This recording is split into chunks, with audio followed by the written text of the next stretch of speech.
Bonjour à toutes et à tous et bienvenue dans un nouvel épisode de Murmure d'encre.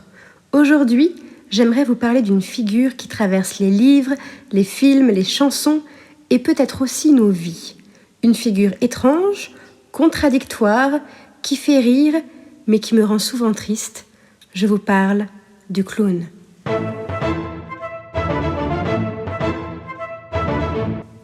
Certaines personnes les adorent, d'autres en ont peur. Il existe même un mot pour ça, la coulrophobie. Pour moi, le clown n'est ni effrayant, ni simplement drôle. Il est profondément humain. Parce que le clown est peut-être le personnage qui montre le mieux la distance entre ce que l'on montre et ce que l'on est vraiment. Dans la vie, on dit souvent « faire le clown ». Cela signifie faire l'idiot, plaisanter, se ridiculiser pour amuser les autres. Mais si on y réfléchit bien, cette expression est fascinante. Faire le clown, ce n'est pas seulement faire rire, c'est jouer un rôle, mettre un masque. C'est souvent cacher quelque chose derrière ce masque. Et derrière le rire, il y a autre chose. De la fatigue, de la solitude, parfois même une immense tristesse. Le clown est une figure ancienne du spectacle. On le retrouve dans le cirque, bien sûr, avec ses chaussures trop grandes, son maquillage blanc, ses vêtements colorés et son nez rouge. Mais il existe plusieurs types de clowns. Le clown blanc, élégant, presque aristocratique. L'auguste, plus maladroit, plus humain. Celui qui tombe, qui rate, qui se relève. Celui qui nous ressemble.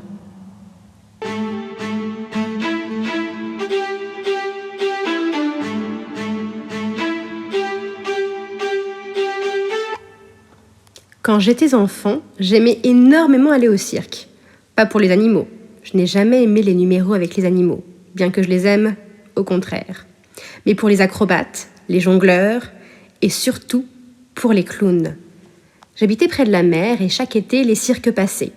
Presque chaque fois, j'y allais. Je me souviens des lumières, de l'odeur de la sueur, des projecteurs et de cette piste ronde où tout pouvait arriver.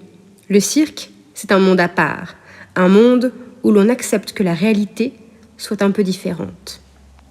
Le clown a aussi marqué le cinéma. Je pense à Charlie Chaplin.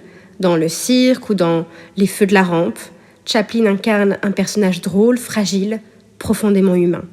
Chez lui, le rire n'est jamais loin des larmes. Et c'est peut-être pour cela qu'il touche autant. Dans le même esprit, il y a aussi Buster Keaton, avec son visage impassible, presque mélancolique. Un clown qui ne sourit presque jamais et qui pourtant fait rire le monde entier. Au cinéma français, le clown aussi apparaît, parfois là où on ne l'attend pas. Dans Itinéraire d'un enfant gâté, Jean-Paul Belmondo, qui incarne Sam Lyon, qui a grandi dans un cirque après avoir été abandonné par sa mère, offre à sa fille un pull avec un clown dessus. Un détail simple, mais qui dit quelque chose. Comme si ce clown représentait l'enfance, la tendresse, mais aussi une certaine nostalgie. Belmondo lui-même incarne un clown dans Hold Up, lorsqu'il braque une banque à Montréal déguisée. Le clown devient alors un masque parfait, un déguisement derrière lequel on peut disparaître.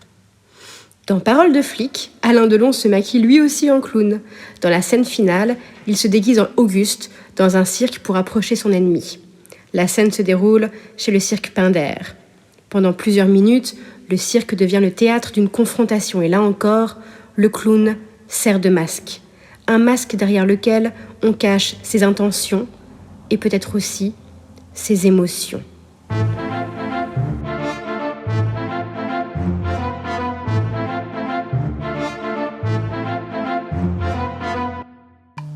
Mais le clown peut aussi devenir sombre, très sombre.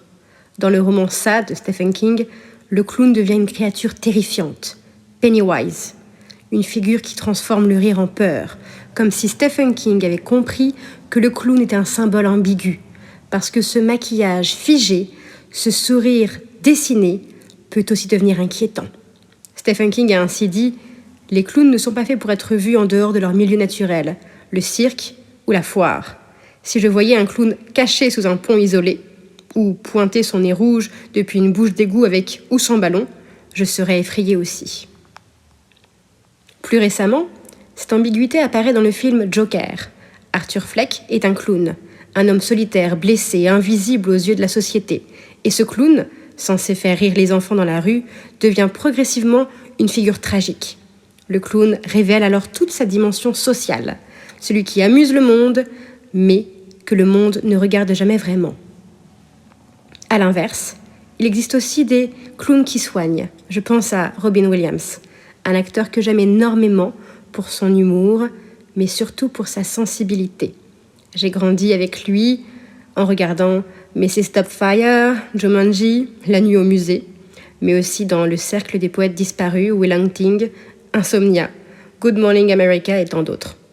Dans Dr Patch, il incarne un médecin qui utilise l'humour et le clown pour aider ses patients. Pour lui, faire rire, ce n'est pas un simple divertissement, c'est une manière de soigner les cœurs. Robin Williams a dit un jour une phrase très forte. « Je pense que les personnes les plus tristes font toujours de leur mieux pour rendre les gens heureux, car elles savent ce que c'est que de se sentir absolument sans valeur et elles ne veulent pas que d'autres personnes ressentent cela. » Cette phrase me touche énormément, peut-être parce qu'elle résume l'âme du clown. En France aussi, l'histoire du clown est marquante. Le film Chocolat raconte l'histoire de Raphaël Padilla, incarné par Omar Sy. Chocolat fut le premier clown noir célèbre en France. Un artiste talentueux, mais prisonnier d'un rôle imposé. Un clown qui faisait rire la foule, mais dont la vie était bien plus complexe.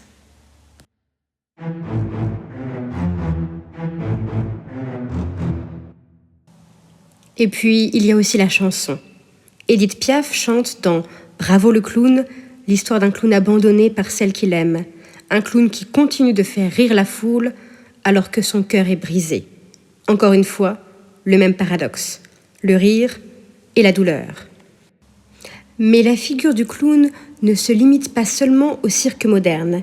Elle existe depuis très longtemps dans l'histoire de l'art et du théâtre, bien avant les clowns que nous connaissons aujourd'hui.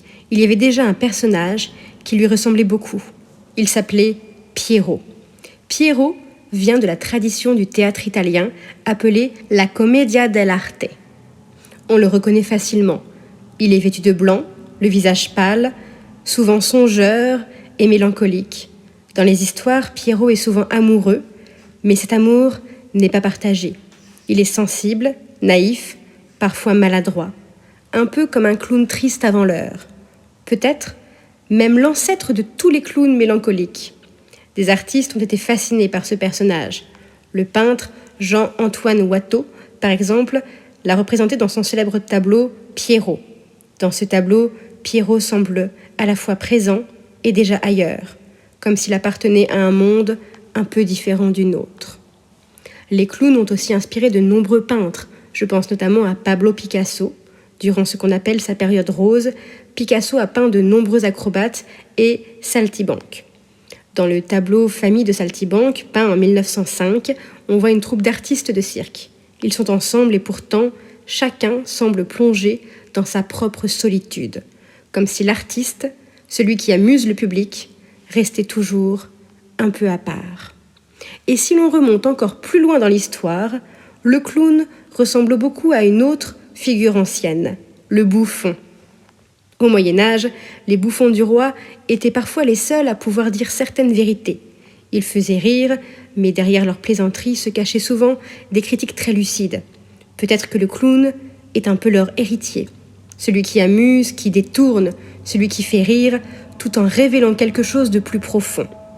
Et si l'on regarde dans l'histoire du théâtre, chez William Shakespeare, la figure du clown est très importante, mais elle est un peu différente de celle du cirque moderne.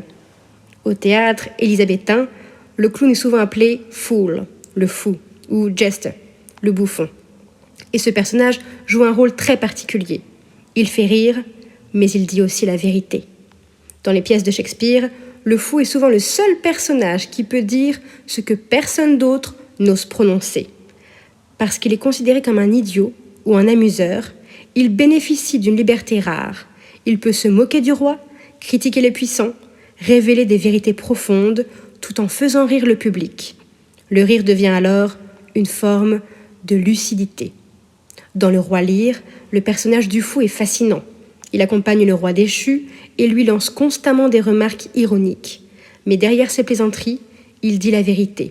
Lear s'est trompé, il a mal jugé ses filles, il a détruit son propre royaume, le fou se moque, mais il reste fidèle. C'est un paradoxe très fort. Le personnage qui semble le plus ridicule est souvent le plus lucide. Et parfois, le clown chez Shakespeare est aussi mélancolique.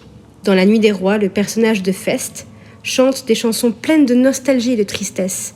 Il amuse la cour, mais ses paroles parlent de solitude, de temps qui passe, d'illusions humaines. On retrouve déjà ce que je vous racontais plus tôt.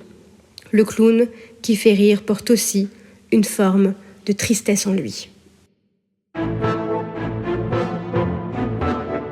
Et puis, il y a cette phrase que l'on attribue souvent à Charlie Chaplin. Une journée sans rire est une journée perdue. Peut-être que les clowns sont là pour nous rappeler cela, que le rire n'est pas seulement un divertissement, mais parfois une manière de continuer à avancer. Mais le clown n'existe pas seulement au cirque, au théâtre ou au cinéma. Il existe aussi dans la vraie vie. Et parfois, ce sont les humoristes qui l'incarnent le mieux. Je pense par exemple à Coluche, avec sa salopette rayée, son humour brutal, son ton provocateur. Coluche faisait rire la France entière. Mais derrière ce clown insolent se cachait aussi un homme profondément sensible, un homme qui a créé les Restos du Cœur pour aider ceux qui n'avaient plus rien. Comme beaucoup de clowns, Coluche utilisait le rire pour dire des choses très sérieuses, pour dénoncer, réveiller et toucher. Et au fond peut-être, pour protéger quelque chose de plus fragile. Cette idée du clown me touche aussi pour des raisons personnelles. Mon parrain était imitateur et fan absolu de Coluche. Je me souviens que lui et mon père s'étaient déguisés un jour pour faire rire les enfants dans un hôpital. À ce moment-là, j'étais moi aussi hospitalisée. Il voulait simplement faire rire les enfants, apporter un peu de lumière dans un endroit où il y en a parfois si peu. Je crois que mon parrain était un clown dans le sens le plus noble du terme. Et par moments, mon père en est un aussi. Il y a aussi celui que je considère comme un oncle qui collectionne des clowns. Il y en a partout chez lui. Mais moi aussi, j'ai un lien personnel avec les clowns. Quand je suis née, mon grand-père, Pierre, m'a peint un tableau. En mai 1995, un clown, debout, sur un rocher. Il joue de la guitare, il porte un chapeau et un nez rouge. Ce tableau compte énormément pour moi, parce qu'il me l'a offert peu de temps après ma naissance et peu de temps avant son décès. Il l'a peint pour moi comme cadeau de naissance. Mais y avait-il un message derrière ? Je ne le saurai jamais. À chaque fois que je le regarde, il me parle.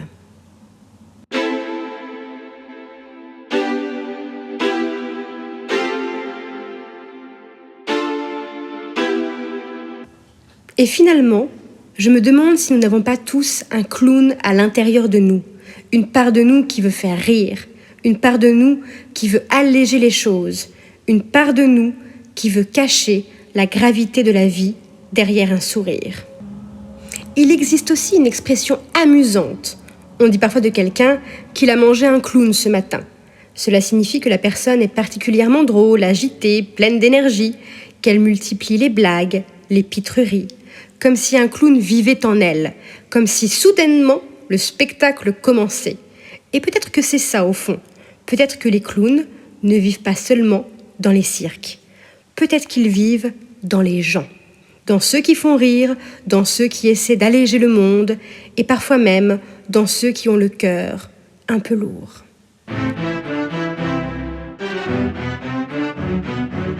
Il y a un peu plus d'1 an, j'ai écrit un poème. Il s'appelle « Le clown ». Je vais vous le lire. Le clown. Il les entend tous s'esclaffer et applaudir. Il sait que bientôt il devra sortir. Il prépare ses drôles de vêtements et sort son maquillage blanc. Certains le trouvent étrange et inquiétant, mais il fait beaucoup rire les enfants. Il coiffe avec soin sa perruque et passe sa main sur sa nuque. Il est souple et sait faire des pirouettes, mais ce soir son cœur n'est pas à la fête. Il regarde son reflet dans le miroir, ajoute un peu de maquillage noir. Il enfile ses souliers bien trop grands et sa salopette colorée en pleurant. Il dessine un sourire sur son visage pendant que le lion le dévisage. C'est un artiste extrêmement doué. Il est drôle, athlétique et sait chanter. Il est sensible, créatif et intelligent. Il sait réchauffer le cœur des gens. Il choisit sa veste rouge et pailletée, car c'est celle qu'elle préférait. C'est un clown solitaire désormais, un clown au cœur vide et brisé. Mais sa plus grande qualité, c'est qu'il sait ses émotions dissimulées. Il entendra bientôt les enfants rigoler et regardera leurs ballons s'envoler. Les projecteurs vont l'éclairer, son cœur va s'accélérer. Il sera dans la blanche lumière, mais lui n'en a que faire. Le spectacle doit continuer, de ville en ville se déplacer, parce que ça ne s'arrête jamais, pas tant que la cloche n'a pas sonné. Il n'a plus qu'à mettre son nez rouge, qu'il gardera sur lui pour toujours. C'est sa signature, son fidèle ami, celui qui l'emportera avec lui au paradis.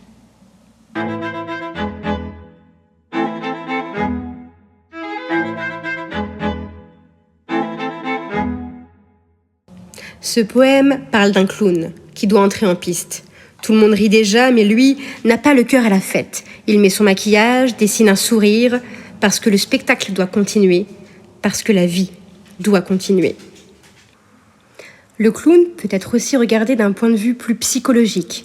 En psychanalyse, le clown est souvent interprété comme une figure du masque, un personnage qui permet d'exprimer certaines émotions tout en les dissimulant.